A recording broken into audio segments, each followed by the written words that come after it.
শুভ সকাল বন্ধুরা, কেমন আছো সবাই? আশা করছি সবাই ভালো আছো, আর আমিও খুব ভালো আছি। তো গলাটা বসে গেছে, প্রচণ্ড অবস্থা খারাপ। গলার ভয়েসটা এই কারণে খারাপ লাগছে, তো কেউ কিছু মাইন্ড করো না, এটা এড়িয়ে চলো। তো আমি আজকে না, মানে কিছুদিন আগে হয়তো তোমরা শর্ট ভিডিওতে দেখেই নিয়েছো, কিন্তু ব্লগটা পোস্ট করা হয়নি, শরীরটা ভালো ছিল না তাই। তো আমি তোমার জমিতে বীজ দিব, সেটাই তোমাদের সঙ্গে একটু শেয়ার করলাম এই ড্রামটায় করে।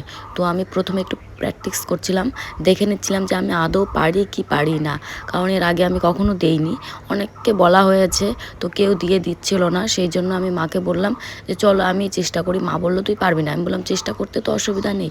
তো তখন মা বলছে তাহলে আগে দেখ, নিয়ে দেখ, অর্ধেক হোক বা ভর্তি হোক, ড্রামটাকে জল ভরে দেখ যে পারিস কি না, তারপরে দেখা যাবে যে হ্যাঁ যে তুই পারবি। তো আমি নিয়ে তারপরে তোমার এখানে একটু আমাদের বেগুন গাছে স্প্রে করে দেখছিলাম যে পারছিলাম। তো আমি খুশিতে মাকে বলছিলাম দেখো মা আমি পেরে গেছি। তারপর বলছি যে দেখো বন্ধুরা আমাকে কেমন লাগছে, সেটাই আর কি বলছিলাম শর্ট ভিডিওতে। তো মা আমাকে বলছে যে তুই মাস্ক নিলি না, তা আমি বললাম নিই, তুমি বের করে দাও। মাস্ক আর চশমা এনে দিয়েছে।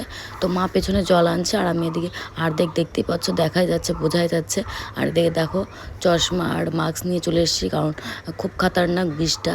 তো পরে অনেকে কমেন্ট করেছে আমাকে যে তুমি শুধু মুখে সেফটি রাখলে হবে, তোমার পাটা তো দেখতে হবে, পায়ের দিকটাও সেফটি রাখো, শু পরে নাও বা বুট পরে নাও, তবে অনেকটাই মানে সাহস থাকবে বা ভয় লাগবে না, কোনো কিছু সমস্যা হবে না, কারণ অনেক পোকামাকড় সাপ টাপ থাকে। তো তো মা আমাকে বলছিল এইটুকু দে, তো মা ঢেলে দিচ্ছিল।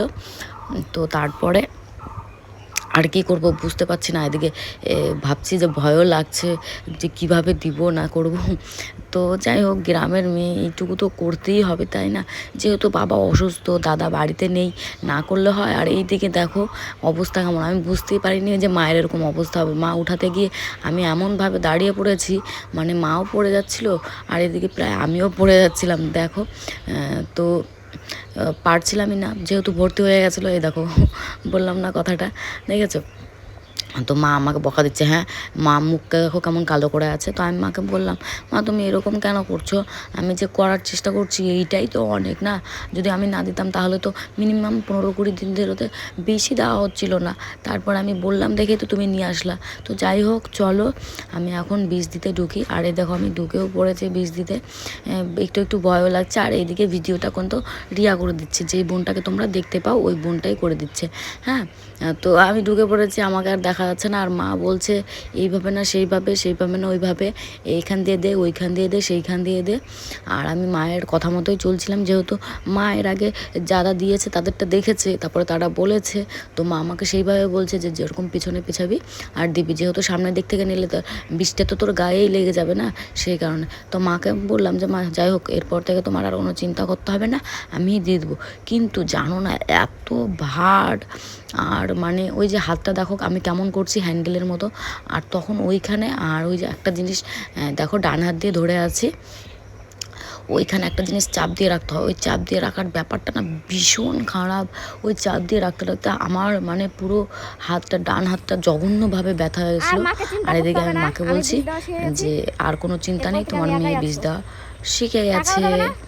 তো চলো আবার নতুন করে দেওয়া যাক, যেহেতু একটু তো বিশ্রাম নিতে হবে। আর প্রচণ্ড গরম, যাও না ভেতরটা মানে জঘন্য টাইপের গরম। আর আমাদের এখানে কেমন বলো তো, যখন তোমাদের ধরো ভুট্টা লাগাবে তখন ভুট্টাই লাগাবে সবাই, যখন ধান লাগাবে তখন সবাই ধানই লাগাবে, যখন আখ লাগাবে তখন সবাই আখই লাগাবে।